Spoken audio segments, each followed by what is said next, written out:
So the tools that you'll need for this compression check is going to be a compression check tool. This has a bleeder valve on the side right here with different type of fittings for different engine makes and models. You'll also need a special spark plug socket. I would not attempt to do this without one. This has rubber on the inside of here. This is a specific socket used for spark plugs. I would highly recommend using this. In most cases, you might need an extension. I like to use a wobble extension. And you're going to need a ratchet. One last thing that you will need is a fully charged battery. That way this test will be performed accurate. If you're doing a wet test, you're going to need a little bit of motor oil to pour down your cylinders. Let's get started. Yo, what's up guys and girls? It's Dylan with Diverse Ford Research and Built to Drive Media. So I've been having problems with the Civic, and that's why I haven't really been showing it or driving it anywhere lately. It has this funky idle problem where it's just bouncing up and down. Here's a little clip real quick so you guys can see what it is doing. And it's running real rich at 8 to 9 on the air fuel ratio. It's idling at 9, 10, and then when I floor it, sometimes it drops all the way to 8, 7, and 8. So some of the things I have replaced: wastegate on it, blow off valve, fuel filter. This was a brand new distributor, so I know that's not causing the erratic idle. The only thing that it could be, because I checked for all boost leaks, everything, the only thing that it could be at this point would be either the tune, the injectors, or fuel pump. That's the only thing I think it could be at this point, because literally I've checked everything, like literally everything all over this car. The last kind of thing it could possibly be is a bad head gasket, which here we have, it's still green up in there. It's not tainted with any type of oil, chemicals, or anything like that. Also, if you look up under your cap, when you have a blown head gasket, sometimes you can see like white frothy like cum up inside of here, which, I mean, there's none in there.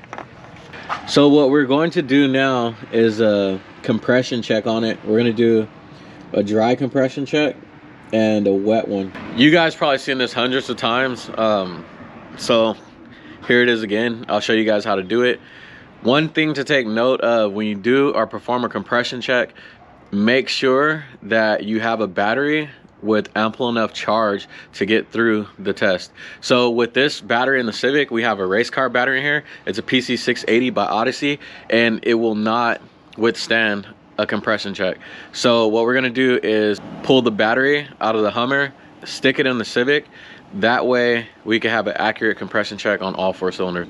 So what we're gonna do is disconnect each injector and disconnect the distributor.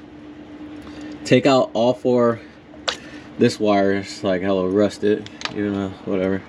I actually have a wire. I was checking the wires to see if my other wires had a problem, which they didn't. So I'll put the regular one back on here. Don't get these things mixed up. So we're gonna pull all 4 injectors out, disconnect this, and disconnect. We're gonna pull all 4 injectors out. We're gonna pull all 4 spark plugs out. Make sure they're in the same order that you took them out in, so they're going back into the same cylinder. We're gonna disconnect all the injectors right now. Again, make sure you keep everything in order. If you don't want to do the injectors, you can also take the fuse for the fuel out as well, but everything's right here in my face, so, and it's just as fast. Like right now, all my injectors are disconnected. All right, so from there, again, disconnecting this. I'll probably need 2 hands for that. And then we're gonna take the spark plugs out.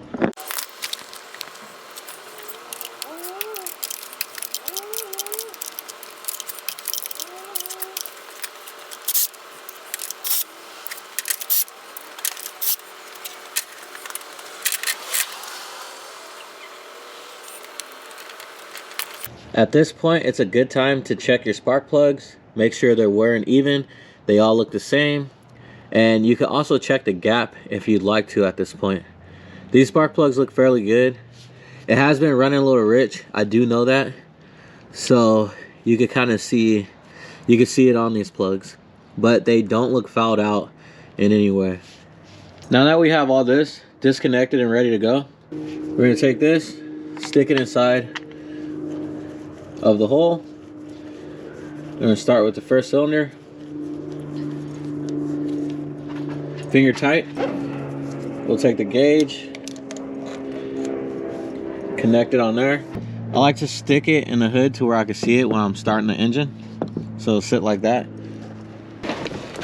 Now that we got everything hooked up and ready to go, we're gonna do a 7 count. So we're gonna let it turn over 7 times. Yeah.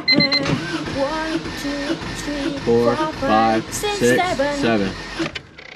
Check the reading on the gauge, and it looks like we're at 150. So we got our book out right here.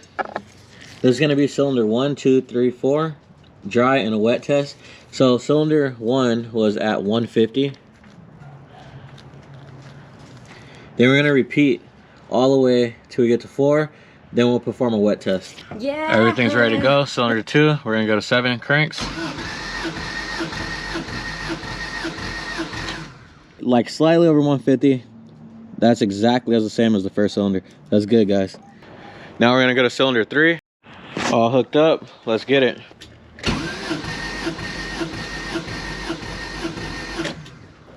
And again, we're sitting at 150, guys. Now we'll go to, that bird was so loud.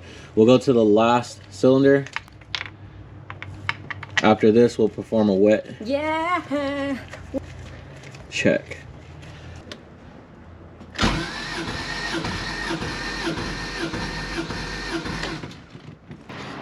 That concludes our dry. Let's see what this last number is. Very curious. And we're sitting at 150, guys. Perfect. So this is 150 all the way across the board.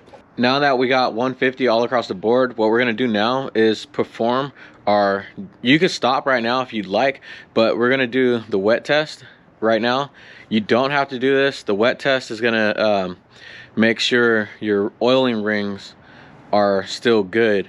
Because what's gonna happen is when you put a little bit oil in here and you do the test, it's gonna bump the compression up inside the cylinder just a little bit. So what we're looking for right now is our compression to go past 150 per cylinder. And that's gonna let us know our rings are good inside the engine. Now, if the compression doesn't go up at all, then we know that cylinder has a problem with the rings. Usually you would perform this test with like a little oil squirter, and you would kind of stick it into the cylinder, squirt like 2 to 3, I guess, squirts of oil into there. I don't have an oil squirter, I only have a grease gun, and we're not gonna put grease in there. So what I'm gonna use is this little cap. I'm gonna fill it with oil, pour it straight into the cylinder. This is a Honda, so as soon as I pour the oil in, it's literally gonna drop straight down into the cylinders and I'll be good. But if you have a V8, you might want to actually get an oil squirter because the engine's a V shape and it's gonna be harder to get the oil directly inside of the cylinder walls. So this is the cap I'm gonna use right here. I'm gonna just fill it with oil, that way it remains consistent. Pour it straight in, give it a second to go in there. After that goes in there, I'll go ahead and take this, place it in here. Then I will proceed to do the compression check. Fresh oil going in.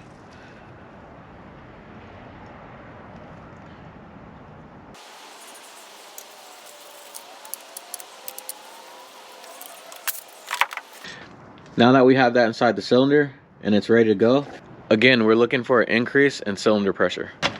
We're still gonna do our 7 count.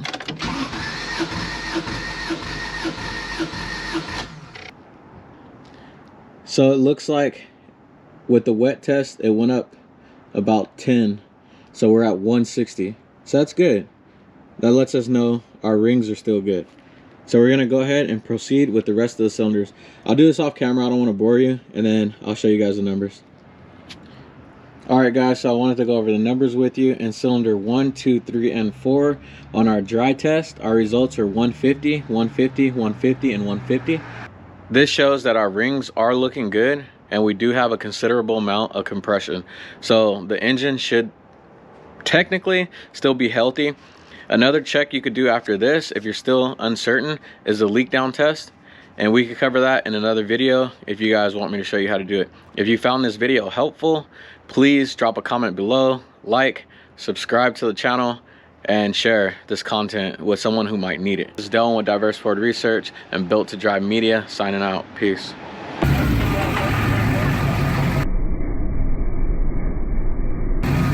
Oh, that smoke's gonna come out.